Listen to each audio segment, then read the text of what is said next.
மாணவர்கள் எவரும் போதைக்கு அடிமையாகாதீர்கள். அடிமையானவர்கள் மீண்டதாக சரித்திரமில்லை. எனவே உங்களையும் சமூகத்தையும் பாதுகாத்துக் கொள்ளுங்கள். உங்கள் நலன் கருதி கல்வி டிவி. டான் கல்வி டிவினூடாக இணைந்திருக்கும் அனைத்து மாணவர்களுக்கும் இந்நேர வணக்கங்கள்.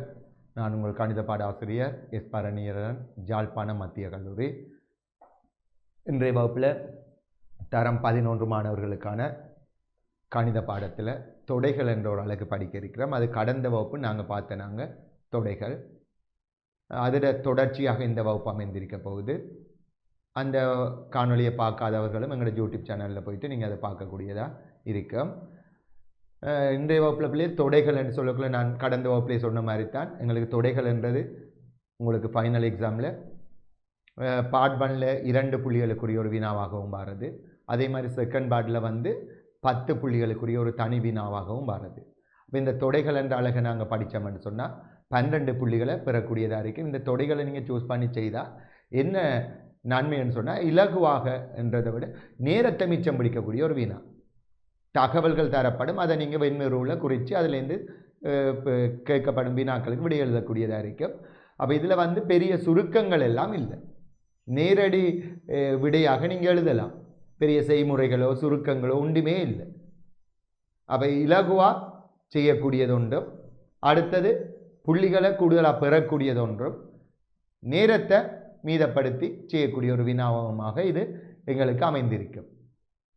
அப்போ இது கூடுதலாக எங்களுக்கு செகண்ட் பார்ட்டில் அந்த 10 அல்லது 12, அதாவது செகண்ட் பார்ட் பி பகுதியில் தான் வாருது.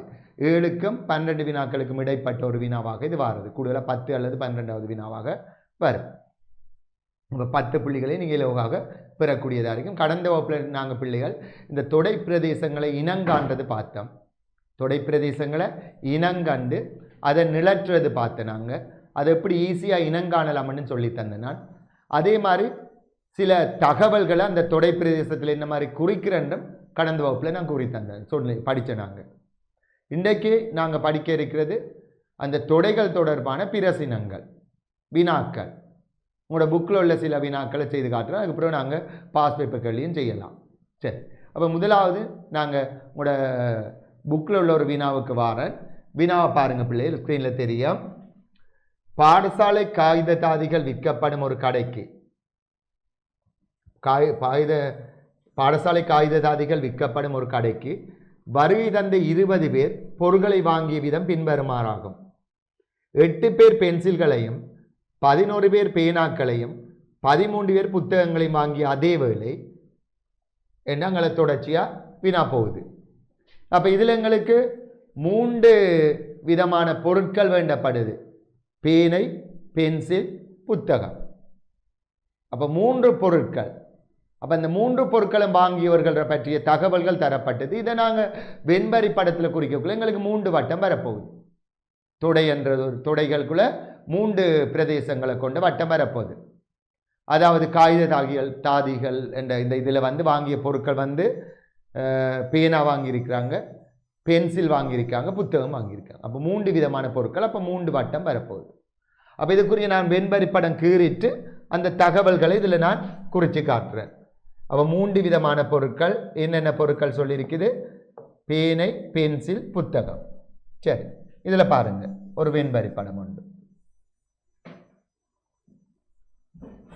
இது பேனை என்றெடுப்போம், இது பென்சில், இது புத்தகம். இது நீங்கள் எப்படியும் குறித்து கொள்ளலாமா? இது பேனை என்றெடுக்கிறேன், இடத்த மாறையும் குறிக்கலாம். பேனை வாங்கியோர்.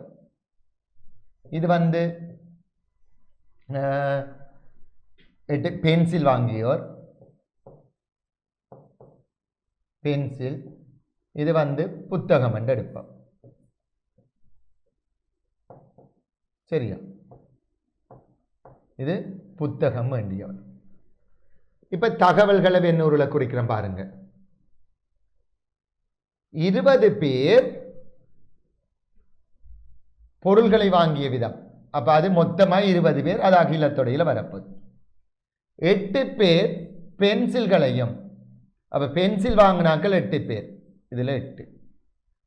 11 பேர் பேனாக்களையும், பேனை 11. 13 பேர் புத்தகங்களையும், 13 புத்தகங்களையும் வாங்கிய அதே வேளை பென்சில்களையும் புத்தகங்களையும் வாங்கிய 6 பேரில் பென்சில்களையும் புத்தகங்களையும் வாங்கிய 6 பேரில் பென்சிலும் புத்தகம் இது ரெண்டும் கடந்த வகுப்புலேயே நான் சொல்லி தந்தேன். பென்சிலும் புத்தகமும் இந்த வட்டம் ஃபுல்லா பென்சில், இது புத்தகம். அப்ப பென்சிலும் புத்தகம் இது ரெண்டும். 6 பேர்ல 4 பேர் பேனாக்களை வாங்கவில்லை. அப்ப இந்த 6 பேர்ல இவங்க ரெண்டும் பாரது 6 பேர், இதுல 4 பேர் பேனாக்களை வாங்கவில்லை. அப்ப இப்ப பாருங்க, அப்ப இந்த வட்டம் ஃபுல்லா பிள்ளைகள் பேனா வாங்கியவர் சொன்ன விளங்குதா என்னன்னு சொல்லி, இந்த வட்டம் ஃபுல்லா இந்த கிரீன் கலர்ல வரும் பாருங்க, இவ்வளவு பேனா வாங்கியவர். அப்ப பேனா வாங்காதவர் என்னக்குள்ள இது இது இது. இந்த 6 பேர்ல 4 பேர் பேனா வாங்கலன்னா இந்த 4 பேர் இங்க வருவாங்க. அப்ப 4 பேர் இதுக்குள்ள வரப்போறாங்க, எங்களுக்கு இதுல வரும். அப்ப இங்க எத்தனை பேர்? 2 பேர். 2 சொன்ன விளங்கிட்டுதான். சரி, முக்கியமா இதை மாறி குறிச்சிட்டீங்கன்னா அங்கே கேள்வி செய்யலாது. 3 பேர் பேனா பென்சில் ஆகிய 2 வகைகளையும் வாங்கினர். 3 பேர் பேனா பென்சில் 2 வகையும். இது பேனான்ற வட்டம், இந்த வட்டம் ஃபுல்லா பேனா வாங்கியவர், இது பென்சில் வாங்கியவர். பேனாவும் பென்சிலும் எத்தனை பேர்? 3 பேர். அப்ப இது 2 3 பேர். அப்ப இது 2 சொன்ன பிள்ளைகள் இது 1 பாருங்க. 3 பேர் பேனாவும் பென்சிலும் ஆகிய 2 வகைகளையும் வாங்கினர். அடுத்தது 3 பேர் பேனாவை மாத்திரம் வாங்கினர். அப்ப பேனா மாத்திரம் வாங்கியவர் 3 பேர். சரியா? வெண்வரி படத்தை பயன்படுத்தி இவற்றை காண்க. அப்ப வெண்வரி படம் வரைஞ்சிட்டோம். முதலாவது கேள்வி, மேற்குறித்த பொருட்கள் எதனையும் வாங்காதவர்கள் எத்தனை பேர் என்றா வெளியில் எத்தனை பேர் என்று கேட்காங்க. அதை நாங்கள் எப்படி காணலாம்னு சொன்னோம். நான் எல்லா பிரதேசத்தையும் முதல் நிரப்புறேன், அதுக்கப்புறம் உங்களுக்கு கேள்வி செய்கிற ஈஸியாக இருக்கும். இந்த வட்டம் 8 4 2 6 6 3 7 இது 1, இது 3, இது 1, இது 2. அப்போ 6 வருது. மொத்தம் இந்த வட்டம் 11 பேனா வாங்கியவர். அப்போ 11ல் 6 போனால் இது 5. புத்தகம் வாங்கியாக்கள் 13 பேர் 5 2 7 7 4 11 பேர் இது 2. இப்போ வெளியில் வாராக்கள் எத்தனை பேர் பிள்ளைகள்? இந்த வட்டம் ஃபுல்லா 13 பேர். புத்தகம் ஃபுல்லா வாங்கினாக்கள் 13. இது 1 14 15 15 3 18. மொத்தம் 20 பேர் இது 2 பேர். சொன்ன விளங்கிட்டுதான். இப்போ வெளியில் 2 பேர் வரும். அடுத்தது கேள்வியாதான், மேற்குறித்த பொருட்கள் இதனையும் வாங்காதவர் எத்தனை பேர்? 2 பேர் வரும். பேனாவை வாங்காதவர்கள் எத்தனை பேர்? பேனாவை வாங்காதவர்கள் எத்தனை பேர்? அப்ப பேனாவை வாங்கியவர்கள் எத்தனை பேர் என்று ஃபர்ஸ்ட்டுக்கு பார்ப்போமே. அப்ப பேனை வாங்கி இவ்வளவு பேரும், இந்த வரைகிற இவ்வளவும் 11 பேரும் பேனை வாங்கியவர்கள். அப்ப பேனை வாங்காதவர்கள் என்னக்குள்ள இந்த 11 பேரும் தான் பேனை வாங்கினா மொத்தம் 20 பேர். அப்ப 11 பேர் பேனை வாங்கினோன்னா பேனை வாங்காதவர் எப்படி காணுவீங்க? 20ல இருந்து 11 கழிப்போம். கழிச்சா 9 பேர் பேனா வாங்காதவர். அடுத்த கேள்வி, கடைக்கு வந்தவர்களில் என்ன சதவீதம் இப்பொருள்களில் குறைந்தது 2 வகைகளையும் வாங்கினர்? குறைந்தது 2 பொருள்களையும் வாங்கியவர்கள் என்றா யார் யார் வரும்? இது வரலாம், இந்த 1 வரலாம், இந்த 5 வரலாம், இந்த 4 வரலாம், இந்த 2 வரலாம். குறைந்தது 2 வகை பொருள்கள் என்ற பிள்ளைகள் 2 பொருள் மட்டும் வாங்கியிருக்கலாம், அல்லது 3 பொருளும் வாங்கியிருக்கலாம் தானே. என்ன குறைந்தது 2வது வாங்கினாக்கள் எழும்புங்கன்னு சொன்னா பேனா பென்சில் புத்தகம் வாங்கின 3 பேரும் வருவான். அதே மாதிரி பேனாவும் பென்சில் மட்டும் வாங்கினவன் வருவான். பேனாவும் புத்தகம் மட்டும் வாங்கினாக்களும் வரும், பென்சிலும் புத்தகம் மட்டும் வாங்கினாக்களும் வரும். அப்ப இந்த 1 2 5 4, அப்போ 9 1 10 2 12 பேர். கடைக்கு வந்தவர்கள் எத்தனை சதவீதம் இப்பொருட்கள் குறைந்தது 2 வகைகளையும் வாங்கினா 12 பேர். விளங்கிட்டுதான். சரியா? அப்ப எங்களுக்கு ஈஸியா பாருங்க, தரப்பட்ட தகவல்களை வெண்பரி படத்தில் குறிச்சிருக்கோம். அதுல இருந்து ஒரு 3 வினாக்கள் கேட்டிருக்குது. அப்ப இது எங்களுக்கு 10 புள்ளிகளை பெறக்கூடிய ஒரு ஈஸியான ஒரு வினாவாக அமைஞ்சிருக்கிறது. சரி, அடுத்த வினாவுக்கு போவோம். 2வது வினாவுக்கு.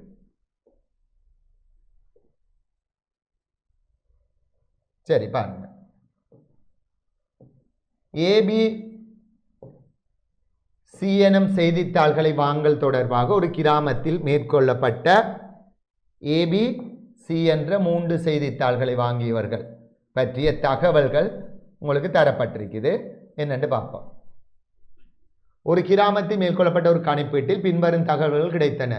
50% செய்தித்தாள் ஏயை வாங்கினர், 67% செய்தித்தாள் பி, 55% செய்தித்தாள் சி. அப்போ இங்கேயும் எங்களுக்கு 3 பிரதேசங்கள் வருது. அப்போ அந்த 3ஐயும் நான் வெண்வரி படத்தில் குறிக்கிறேன்னா, ஏ என்ற செய்தித்தாள் வாங்கியோர், பி என்ற செய்தித்தாள் வாங்கியோர், சி என்ற செய்தித்தாள். இது ஏ, இது பி, இது சி. சரி, முதலாவது தகவல் எல்லாம் சதவீதத்தில் இருக்குதா? 50% செய்தித்தாள் ஏ. அப்ப 50% சதவீதத்திலே போடுங்க. 50%. 67% பி. 67% பி.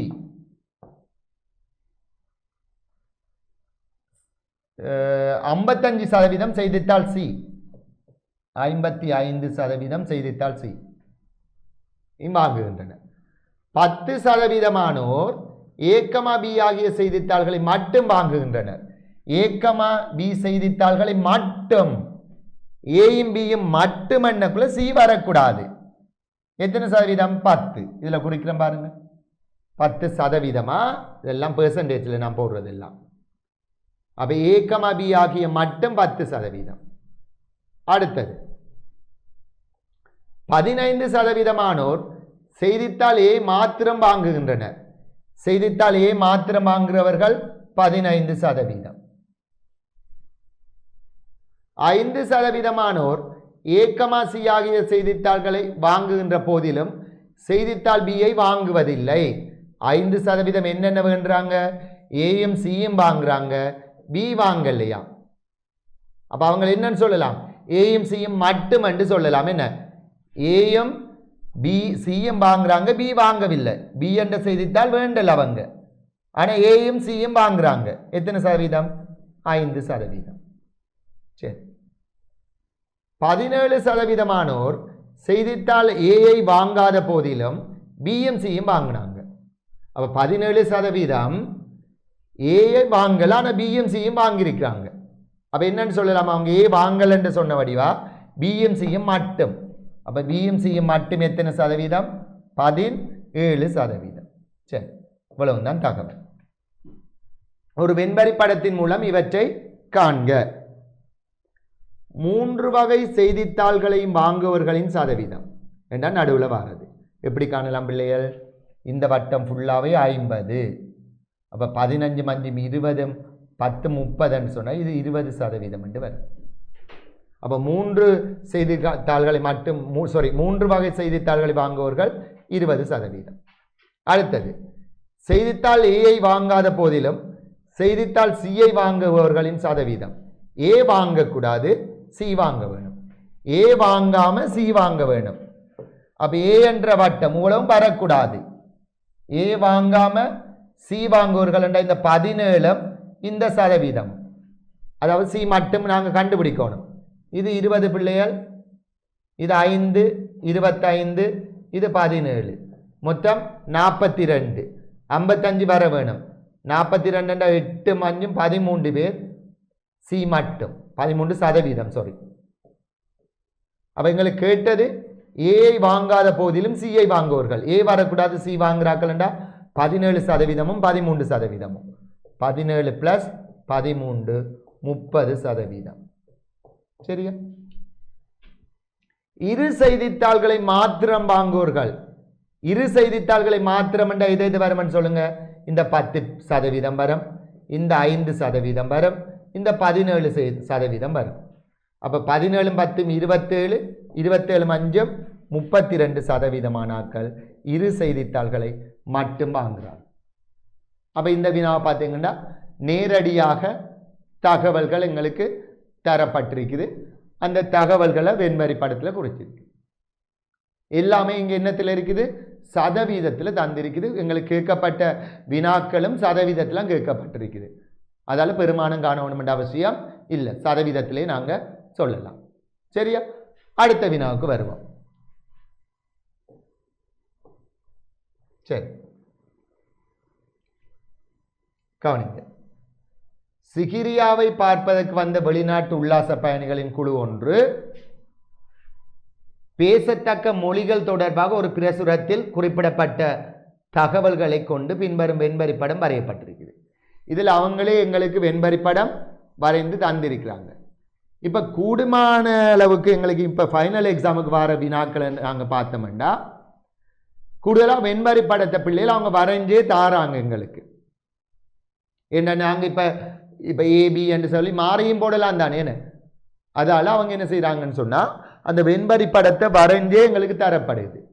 அப்படியான வினாக்கள் தான் இப்போ கூடுதலாக எக்ஸாமுக்கு எங்களுக்கு வருது. அப்படி ஒரு வினா தான் இங்கே தரப்பட்டிருக்குது.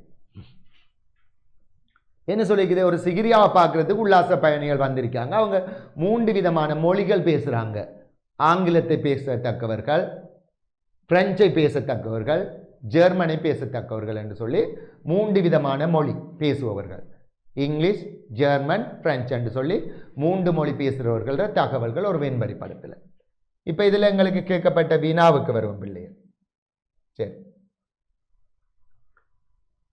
தகவல் வழிகாட்டி ஆங்கிலத்தை மாத்திரம் பேசினால் அதற்கு பதிலளிக்கத்தக்க, அதனை விளங்கிக் கொள்ளத்தக்கவர்களின் எண்ணிக்கையை காண்க. சரியா? அப்ப இதுல கவனிங்க, 3 விதமான மொழி பேசுபவர்கள்,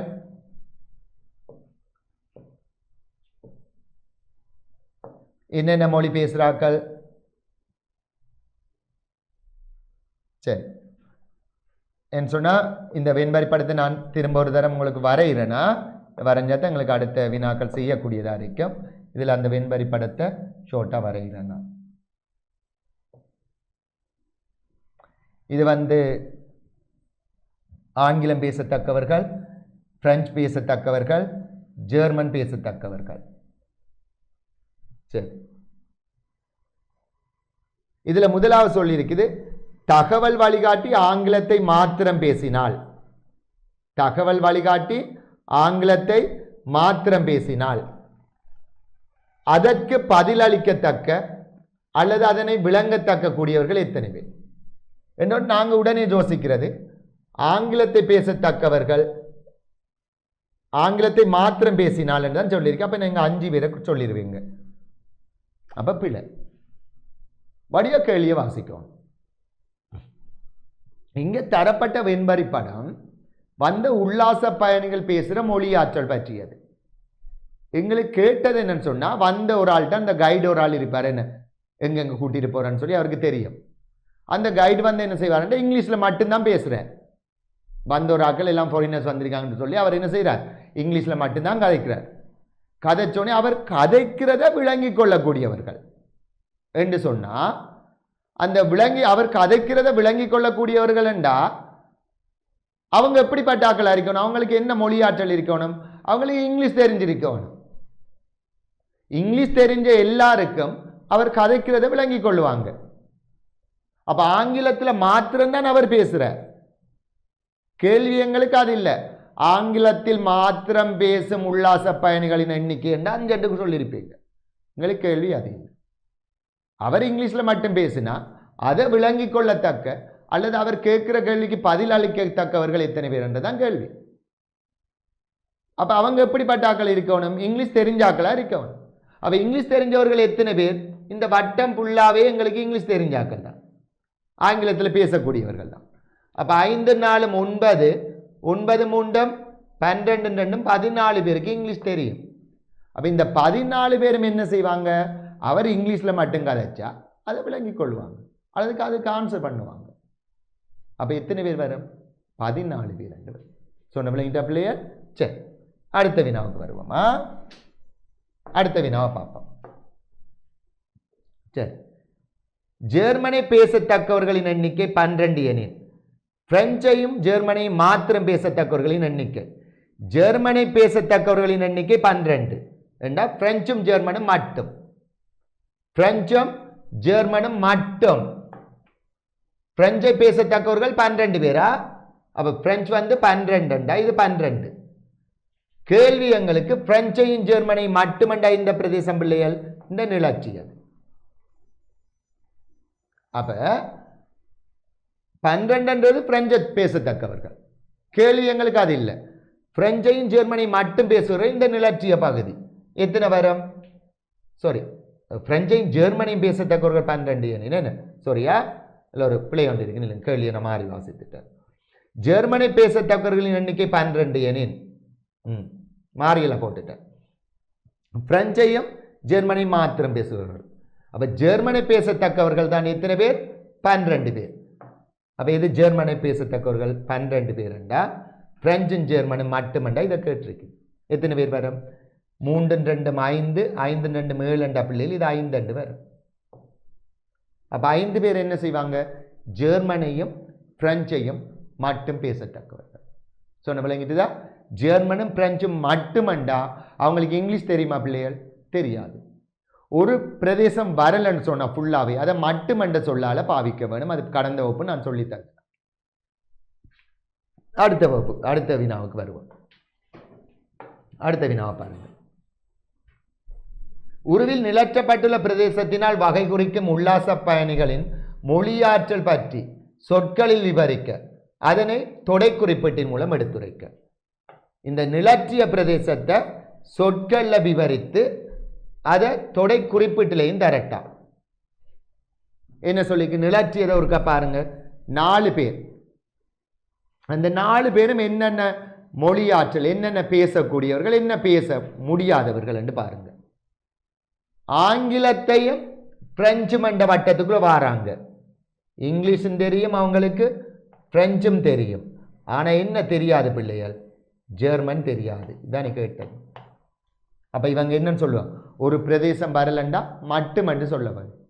அப்ப என்னது? என்ன? ஆங்கிலத்தையும் பிரெஞ்சையும் மட்டும் பேசுபவர்கள் 4 பேர். அப்ப இந்த 4 பேர் என்ன சொல்லலாம்? ஆங்கிலத்தையும் பிரெஞ்சையும் மட்டும் பேசுபவர்கள். அல்லது பிள்ளைகள் இதை இன்னொரு விதமா சொல்லலாம். என்னன்னு சொன்னா, இவங்க என்னென்ன பேசுவாங்க, என்ன பேச தெரியாது? ஆங்கிலமும் பிரெஞ்சும் பேசுவாங்க, ஜெர்மன் தெரியாது. அப்ப சொல்லலாம் இங்கிலீஷ், அதாவது ஆங்கிலமும் பிரெஞ்சும் பேச தெரிந்தவர்களில் என்ன பேச தெரியாதவர்கள்? ஜெர்மன் பேச தெரியாதவர்கள் என்று சொல்லலாம். இங்கிலீஷும் பிரெஞ்சும் பேசக்கூடியவர்களில் ஜெர்மன் பேச தெரியாதவர்கள் என்று சொல்லலாம். அல்லது ஈஸியா ஆங்கிலமும் பிரெஞ்சும் மட்டும் என்று சொல்லலாம். அடுத்தது இதை தொடை குறிப்பிடலையும் தர சொல்லியிருக்குது. ஈக்கம் எஃப்க்கும் பொதுவா இருக்குது, ஆனா ஜி வரல. அப்ப என்னன்னு சொல்வீங்க? இ இடைவட்டு எஃப் இடைவட்டு ஜி டேஷ். பாருங்க பாப்போம். ஜி நிரப்பி ஜி வரல. ஜி என்ற தொடை ஃபுல்லாவே அங்கங்களுக்கு வரல, நிரப்பி தொடையா இருக்குது. ஜி தவிர்ந்த எது? ஜி தவிர்ந்த இயும் எஃப். அப்ப இ இடைவட்டு எஃப் இடைவட்டு ஜி டேஷ். சரியா? அதுவும் சரி. சரி, அவ்வளவு. அப்ப அடுத்த வினாவுக்கு வருவோம். கடைசி வினா. ஆங்கிலத்தை பேசத்தக்க எல்லோரும் ஆங்கில வழிகாட்டியுடனும் ஏனையோர் தமது மொழியாற்றலுக்கு ஏற்ப ஜெர்மன் பிரெஞ்சு ஆகிய இரு மொழிகளையும் பேசத்தக்க வழிகாட்டியிடமும் ஒப்படைக்கப்பட்டனர். இரண்டாவரிடம் எத்தனை பேர் ஒப்படைக்கப்பட்டனர்? சரி, என்ன செய்யறாங்க? இப்ப ஆங்கிலம் பேசத்தக்க எல்லாரையும் கொண்டு போய் ஆங்கில வழிகாட்டியோட, ஆங்கிலம் பேசத்தக்கவரோட அனுப்பிட்டாங்க. அப்ப இவங்க இவ்வளவு பேரும் யாரோட போயிட்டாங்க? இங்கிலீஷ் பேசக்கூடிய ஒரு கைடோட எல்லாரையும் அனுப்பியாச்சு. இன்னும் ஒரே ஒரு கைட் தான் இருக்கார். அவருக்கு பிரெஞ்சும் தெரியும், ஜெர்மனும் தெரியும். அப்ப அவரோட எத்தனை பேர் அனுப்பியிருக்கலாம் என்றுதான் கேள்வி. இது 5 வந்தது எங்களுக்கு. சரி, அப்ப அவரோட யார் அனுப்பலாம்? பிரெஞ்சு மட்டும் தெரிஞ்சால் அனுப்பலாமா? ஓம். ஏனண்டா இவங்களுக்கு பிரெஞ்சு மட்டும் தெரியும், அவருக்கு பிரெஞ்சும் ஜெர்மனும் பேசுவாரல்ல. அப்ப அவரோட இவங்க அனுப்பலாம் தானே. இது 2 தெரிஞ்சபடி அவரோட அனுப்பலாம். இந்த 2 பேருக்கு ஜெர்மன் மட்டும் தெரியும், ஆனா அவருக்கு பிரெஞ்சும் ஜெர்மனும் தெரியும். அப்ப இந்த இவ்வளவு பேரையும் 10 + 5 + 2 இந்த 17 பேரையும் யாரோட அனுப்பலாம்? பிரெஞ்சும் ஜெர்மனும் பேசக்கூடிய ஒரு வழிகாட்டியோட அனுப்ப முடியும். விளங்கிட்டு அப்ப நேரடியாக எங்களுக்கு தகவல்கள் தரப்படுது. அதை நாங்கள் வெண்பரி படத்தில் குறித்து செய்தோம். அடுத்த வினாவுக்கு வருவோம். 4வது வினா பாருங்க. அதுவும் எங்களுக்கு ஒரு வெண்பரி படம் ஒன்று வரையப்பட்டிருக்குது. அதுலேருந்து வினாக்கள் கேட்கப்பட்டிருக்கு. இது கொஞ்சம் வித்தியாசமான ஒரு வெண்பரி படம். என ஒரு தொடை பிரதேசத்துக்குள்ள இன்னொரு தொடை பிரதேசம் அடங்குது. அதாவது கிரிக்கெட்டுக்குள்ள உதைபந்து அடங்குது. இது கிரிக்கெட் என்ற வட்டம், இது உதைபந்து என்ற வட்டம். அப்போ இதை நான் அன்றைக்குன்னு சொன்னேன். நான் உதைபந்து கிரிக்கெட் என்றா இதை எப்படி சொல்லலாம் என்ற பிள்ளைகள், உதைபந்து விளையாடுற எல்லோரும் கிரிக்கெட் விளையாடுறாங்க. பாருங்க, உதைபந்து விளையாடக்கூடிய அனைவரும் என்ன விளையாடுறாங்க? கிரிக்கெட் விளையாடுறாங்க. அப்போ உதைபந்துக்குள்ள கிரிக்கெட் அடங்குமா, கிரிக்கெட்டுக்குள்ள உதைபந்து அடங்குமா? கூடுமான வினாக்கள் இப்ப ஃபைனல் எக்ஸாமுக்கு இப்ப தொடை பிரிவுகளை கொண்டுதான் வருது, உபதொடைகளாக கொண்டு. அதை வடிவா விளங்கிக் கொள்ளணும். இப்ப பருப்பு வாங்கி எல்லோரும் சீனி வாங்கினர், பருப்பு வாங்கி எல்லோரும் சீனி வாங்கினர் என்றால் சீனி என்றதுக்குள்ள பருப்பு அடங்க போதா, பருப்புக்குள்ள சீனி அடங்குமா? பருப்பு வாங்கிய எல்லோரும், பருப்பு வாங்கிய எல்லோரும், இவங்க எல்லாரும் தான் சீனி வாங்கியிருக்காங்க. அவ சீனிட தொடை பிரிவாகத்தான் இந்த பருப்பு வரப்போகுது. மாறி போட்டீங்கன்னு சொன்னா பருப்புக்குள்ள சீனி இருக்கிறீங்கண்டா இது என்னன்னு சொல்லலாம், சீனி வாங்கிய எல்லோரும் பருப்பு வாங்கின ரெண்டு வந்து. அப்ப எங்களுக்கு ஒரு தொடை பிரதேசம், இப்ப ஃபைனல் எக்ஸாமுக்கு வர எல்லாமே கூடுமான வினாக்கள் இந்த தொடை பிரதேசங்களோட தொடர்பட்ட வினாக்களா இருக்குது. அப்ப வடிவா நாங்க அதை விளங்கிக் கொள்ளணும், எந்த பிரதேசத்துக்குள்ள இவர் அடங்குறார். அப்ப இங்க எங்களுக்கு சொல்லி இருக்கிற பிரதேசம் கிரிக்கெட்டுக்குள்ளதான் உதைபந்து அடங்குது. அப்ப உதைபந்து விளையாடுற எல்லாரும் என்ன செய்யறாங்க? கிரிக்கெட் விளையாடுறாங்க. சொன்ன விளங்கிட்டுதான். அப்ப இதை வச்சுக்கொண்டு வினாவுக்கு நான் தாரேன். பாருங்க, ஒரு குறித்த பாடசாலையில் விளையாட்டு பயிற்சியை பெறும் மாணவர்கள் ஒவ்வொருவரும் கிரிக்கெட், உதைபந்தாட்டம், கரப்பந்தாட்டம் ஆகிய விளையாட்டுகளில் ஒன்றில் அல்லது பலவற்றில் பங்கு பற்றினர். இதிலே ஒரு தகவல் தந்திருக்குது. பயிற்சியை பெறும் மாணவர்கள் ஒவ்வொருவரும் ஏதாவது ஒன்றிலேயாவது பங்கு பற்றுறாங்கண்டா வெளியில யாராவது இருப்பாங்களா எதுவும் விளையாடாமண்டா பூச்சியம். ஏன்? இப்போ ஒரு 50 பேர் இருந்தா பிள்ளைகள், இந்த 50 பேரும் ஒவ்வொரு ஆட்களும் இந்த 50 பேருமே ஏதோ ஒரு விளையாட்டுல பங்கு பற்றுறாங்க. அப்ப எந்த ஒரு விளையாட்டுலையும் பங்கு பற்றாத ஆட்கள் அங்க இருக்குமான்னு கேட்டா இல்லை. அப்ப அது பூச்சியமா இருக்கு. சரியா? இப்ப வினாவுக்கு வருவோம்.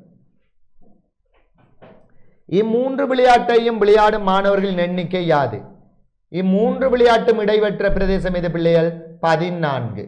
அப்ப மூன்றும் விளையாடுறாக்கள் 14 பேர். அடுத்தது, கிரிக்கெட்டில் மாத்திரம் பங்கு பற்றும் மாணவர்களின் எண்ணிக்கை யாது? கிரிக்கெட்டில் மாத்திரம் பங்கு பற்றுபவர்கள் ஏன்னா வேற பிரதேசம் வரக்கூடாது.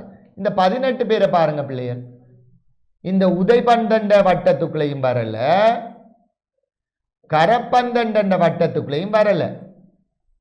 அப்ப இந்த 18 பேரும் என்ன செய்யறாங்க? கிரிக்கெட் மட்டும் விளையாடுறாங்க. அப்ப கிரிக்கெட்டில் மாத்திரம் பங்கு பற்றுபவர்களின் எண்ணிக்கை 18. அடுத்தது, நிலச்சப்பட்ட பிரதேசத்தினால் எவ்விளையாட்டை விளையாடும் மாணவர்கள் காட்டப்படுகின்றது என குறிப்பிட்டு அதனை தொடை குறிப்பிட்டில் தருக. நிலற்றிய பிரதேசம் படிய பாருங்க. இந்த நிலற்றிய பிரதேசத்துக்குரிய இதை சொற்கள்ல விவரித்து தொடை குறிப்பிட்டில் தரட்டாம். இந்த நிலற்றியது, இந்த நிலற்றியதுக்குள்ள பிள்ளைகள் என்னென்ன விளையாடுறாங்க என்ன விளையாடலன்னு சொல்லுங்க பாப்போம். இந்த உதைபந்தண்ட வட்டம் ஃபுல்லாவே வரல. அப்போ ஒரு வட்டம் வரலண்டா எங்களுக்கு மட்டுமண்ட சொல் வரப்போகுது. அப்ப இவங்க என்னென்ன பிரதேசத்துக்குள்ள வராங்க? கரப்பந்தும் விளையாடுறாங்க, கிரிக்கெட்டும் விளையாடுறாங்க, ஆனா உதைபந்து விளையாடல. அப்ப இந்த நிலற்றிய பிரதேசத்தை என்னன்னு சொல்லலாம் பிள்ளைகள்? என்னன்னு சொல்லுவீங்க? கரப்பந்தும் கிரிக்கெட்டும் மட்டும் விளையாடுபவர்கள். ஏன் மட்டும் என்று சொன்ன நான்? உதைபந்து அவங்க விளையாடல, உதைபந்தது அவங்களுக்கு விளையாட இல்லை. அப்ப என்னென்ன விளையாடுறாங்க? கரப்பந்தும் விளையாடுறாங்க, கிரிக்கெட்டும் விளையாடுறாங்க. ஆகவே இவங்க கரப்பந்தும் கிரிக்கெட்டும் மட்டும் விளையாடுபவர்கள். இதை தொடை குறிப்பிட்டில் தர சொன்னா ஏக்கம் சிக்கும் பொதுவா இருக்குது, ஏயும் சியும் விளையாடுறாங்க. ஆனா என்ன வரல, பி வர இல்லை. அப்ப இடைவெட்டி பி டேஷ், பி நிரப்பி, பி தவிர்ந்த. அதாவது உதைப்பந்து விளையாடாமல் கரப்பந்தும் கிரிக்கெட்டும் விளையாடுபவர்கள். ஒரு பிரதேசம் வரலன்னா அதை நாங்கள் நிரப்பி தொடை என்று சொல்லுவோம். சொன்ன விளையாட்டுதா? அடுத்த வினாவுக்கு பார்ப்போம். கரப்பந்தாட்டத்தை விளையாடும் மாணவர்கள் 25 பேர் எனின், கரப்பந்தாட்டத்தை விளையாடும் மாணவர்கள் 25 பேர் எனின் நிலற்றப்பட்ட பிரதேசத்துக்குரிய விளையாட்டு வீரர்களின் எண்ணிக்கை, கரப்பந்து விளையாடுறவர்கள் 25 பேரா என்றா இந்த நிலற்றிய பிரதேசம். கரப்பந்துன்றது எது பிள்ளைகள்? இந்த வட்டம் 25. அப்ப கரப்பந்து விளையாடுபவர்களை முதல் ஃபர்ஸ்டுக்கு குறிப்போம். அதில் குறிச்சாதான் எங்களுக்கு அடுத்த பிரதேசத்தை இனங்காணலாம். இப்போ எங்களுக்கு எக்ஸாமுக்கு வர வினாக்களை நீங்க பார்த்தீங்கன்னா ஒரு நேரடியாக எல்லா தகவல்களையும் இதுக்கு முதல் செய்த 2 கேள்வி மாதிரி எல்லா தகவல்களையும் மேலே தந்துட்டு அதை கொண்டு குறித்து வினாக்கள் கேட்கறதில்ல. இப்போ ஒரு தகவல் தரப்படும், அதை படத்தில் குறிச்சிட்டு பிறகு அதிலிருந்து ஒரு வினா கேட்கப்படும். அடுத்ததாக இன்னொரு தகவல் தரப்படும், அதுக்குரிய ஒரு வினா கேட்கப்படும். அப்படித்தான் இப்போ வர வினாக்கள் எல்லாம் எங்களுக்கு ஃபைனல் எக்ஸாம்லையும் அமைந்திருக்குது. சரி, அந்த வகையில் இப்போ தரப்பட்டது கரப்பந்தாட்டத்தை விளையாடும் மாணவர்கள் 25 பேர். அதை வெண்பரி படத்தில் குறிப்போம். ஏன் இந்த வட்டம் ஃபுல்லாக கரப்பந்து. ரெண்டா கேள்வி நிலற்றப்பட்ட பிரதேசம், இதை கேட்டிருக்குது. அப்போ 14 மாறும் 20 இது எத்தனை வரும் பிள்ளைகள்? 5 பேர். சொன்ன விளங்கிட்டு. அப்போ இந்த 5 பேரும் எப்படிப்பட்டாக்கள்? இது விளையாடுறாக்கள் உதைப்பந்து விளையாடாம கரப்பந்து கிரிக்கெட்டும் விளையாடுவார்கள். அப்போ கரப்பந்தும் கிரிக்கெட்டும் மட்டும் சொல்லலாம். அவங்க எத்தனை பேர்? 5 பேர். சொன்ன விளங்கிட்டா பிள்ளைய? சரியா? அடுத்த வினாவை பார்ப்போம்.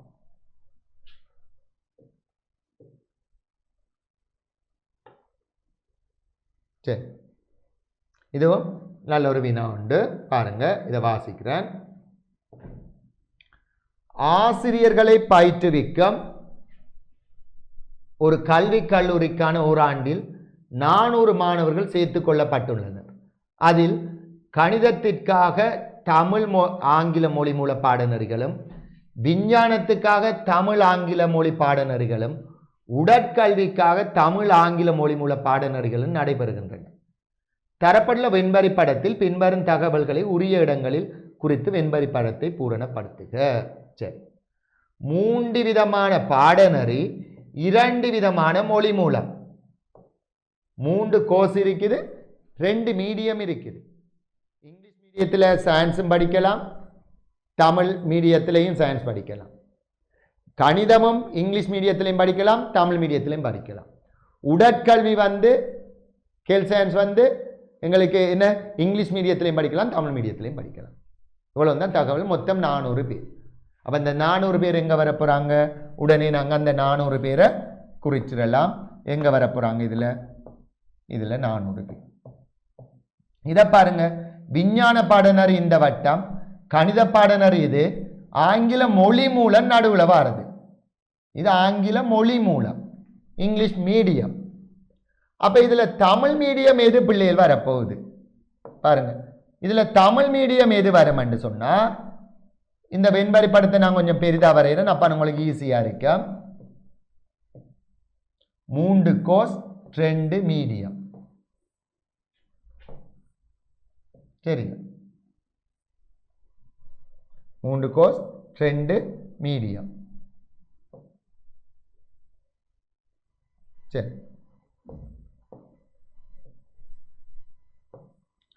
இது சயின்ஸ் படிக்கிறார்கள், இது இங்கிலீஷ் மீடியத்தில் படிக்கிறார்கள், மீடியம் இங்கிலீஷ், இது மேத்ஸ் எடுக்கிறார்கள், கணிதம். சரி, விஞ்ஞான பாடநெறியை கற்க 140 மாணவர்கள் இருக்கும். அதே வேளை விஞ்ஞான பாடநெறி எடுக்கிறார்கள் 140 பேராம். அதே வேளை அவற்றில் 100 மாணவர்கள் தமிழ் மொழி மூலம். இவ்வளவு இங்கிலீஷ் மீடியம் பிள்ளைகள். அப்ப தமிழ் மீடியம் இதில் 100 பேர். அப்ப இது 100 இது எத்தனை? 40 கற்கின்றனர். 40 மாணவர்கள் ஆங்கில மொழி மூல கணித பாடநெறியை, இங்கிலீஷ் மீடியத்தில் சயின்ஸ் எடுக்கிறார்கள், மேத்ஸ் எடுக்கிறார்கள். 40 மாணவர்கள் ஆங்கில மொழி மூலம் கணித பாடநெறி. இங்கிலீஷ் மீடியத்தில் மேத்ஸ் எடுக்கிறார்கள் 40 பேர். இதில் வர அப்போ இங்கிலீஷ் மீடியத்தில் சயின்ஸ் எடுக்கிறார்கள் 40 தான், இங்கிலீஷ் மீடியத்தில் மேத்ஸ் படிக்கிறார்கள் 40 பேர் தான். 110 மாணவர்கள் ஆங்கில மொழி மூல பாடநெறியை இங்கிலீஷ் மீடியத்தில் 100 பேர் தான். அப்போ 40 80 இது 20 பிள்ளைகள். கணித பாடநெறியை கற்கும் மாணவர்களின் மொத்த எண்ணிக்கை 175. மொத்தம் 175 இதையும் நீங்க கண்டுபிடிக்கலாம். என்ன 175ல் 40 போகும் என்று சொன்னா 135 பேர். இப்போ ஒவ்வொரு ஆட்களையும் பார்ப்போமா. இந்த 40 பேரை சொல்லுங்க அப்பம். என்ன படிக்கிறாங்க? சயின்ஸ் படிக்காங்க தமிழ் மீடியத்தில். இந்த 40 பேர் சயின்ஸ் படிக்காங்க இங்கிலீஷ் மீடியத்தில். இந்த 40 பேர் இங்கிலீஷ் மீடியத்தில் மேத்ஸ், இது தமிழ் மீடியத்தில் மேத்ஸ். இந்த 20 பேர் இங்கிலீஷ் மீடியத்தில் என்ன படிக்கிறார்கள் என்று கேட்டால் இது சயின்ஸ் கோர்ஸ், இது மேத்ஸ். அப்போ இது என்ன கோர்ஸ்? உடற்கல்வி. அப்போ இங்கிலீஷ் மீடியத்தில் உடற்கல்வி எடுக்கிறார்கள் 20 பேர். அப்போ வெளியில் வாராக்கள் எப்படிப்பட்டாக்கள் பிள்ளைகள்? என்ன மீடியம் என்ன கோர்ஸ் என்றா இது ஹெல்த் சயின்ஸ், அதாவது சுகாதாரம் உடற்கல்வியும் தமிழ் மொழி மூலம். சரி, இப்போ கேள்விக்கு வருவோம். தமிழ் மொழி மூலம் விஞ்ஞான பாடநெறி கற்கும் மாணவர்களின் எண்ணிக்கை எத்தனை? 100 பேர். ஆங்கில மொழி மூலம் விஞ்ஞான பாடநெறி கற்பவர்கள் 40 பேர். அடுத்தது தமிழ் மொழி மூலம் கணித பாடநெறி கற்கும் மாணவர்கள் 135 பேர். இவ்வளவு தான் மீன். சரியா? 135 பேர். சரியா? தமிழ் மொழி மூலம் கணித பாடநெறி கற்கும் மாணவர்களின் எண்ணிக்கை 135. சரி, அடுத்தது சேர்க்கப்பட்ட மாணவர்களில் ஒருவரை எழுமாறாக தெரிந்தால் அவர் தமிழ் மொழி மூலம் விஞ்ஞான பாடநெறி கற்பவர்கள். ஒருவரை எழுமாற்றாக தெரிவு செய்தால் தமிழ் மொழி மூலம் சயின்ஸ் படிக்கிறாளா இருக்கணும். அப்ப தமிழ் மொழி மூலம் சயின்ஸ் படிக்கிறார்கள் யாரு? இதுல 100 வந்தது எங்களுக்கு. மொத்தம் 400 பேர். நிகழ்தகவு கேட்டா 400 மேல் 100 4 1. பிள்ளை அப்போ இது போலவும் எங்களோட புக்கில் உள்ள ஈஸியான வினாக்கள். அப்போ இதுவரைக்கும் நாங்கள் படித்த இந்த தொடைகளில் என்ன செய்தது? நேரடியாக தகவல்கள் தரப்பட்டு அதை நாங்கள் வெண்மறி படத்தில் குறித்தது பார்த்தோம். இப்போ நீங்கள் என்ன செய்யலாம்டா, இது முடிய கடந்த வருட பாஸ் பேப்பர்ஸ் எடுத்து 2014லேருந்து 2023 வரைக்கும் நடந்த பாஸ் பேப்பர்ஸ் கேள்வி எடுத்து நீங்கள் சுயமாக ஒரு 8 வருஷ பேப்பர் நடந்திருக்குது. 8 வருஷத்தையும் எடுத்து நீங்கள் ஒருக்கா வாசித்து ஃபுல்லாக செய்ய வேணும். செய்தால் தான் இந்த தொடைகள் உங்களுக்கு இலகுவாக விளங்கி கொள்ளக்கூடியதாக இருக்கும். சரி அப்படியே? அப்போ அடுத்த வகுப்பில் இதில் தொடர்ச்சியை பார்ப்போம். கல்வி டிவியில் புத்தம்புது நிகழ்ச்சிகளை உடனுக்குடன் பார்த்து மகிழ எமது ஃபேஸ்புக் மற்றும் யூடியூப் பக்கத்தை லைக் செய்யுங்கள்.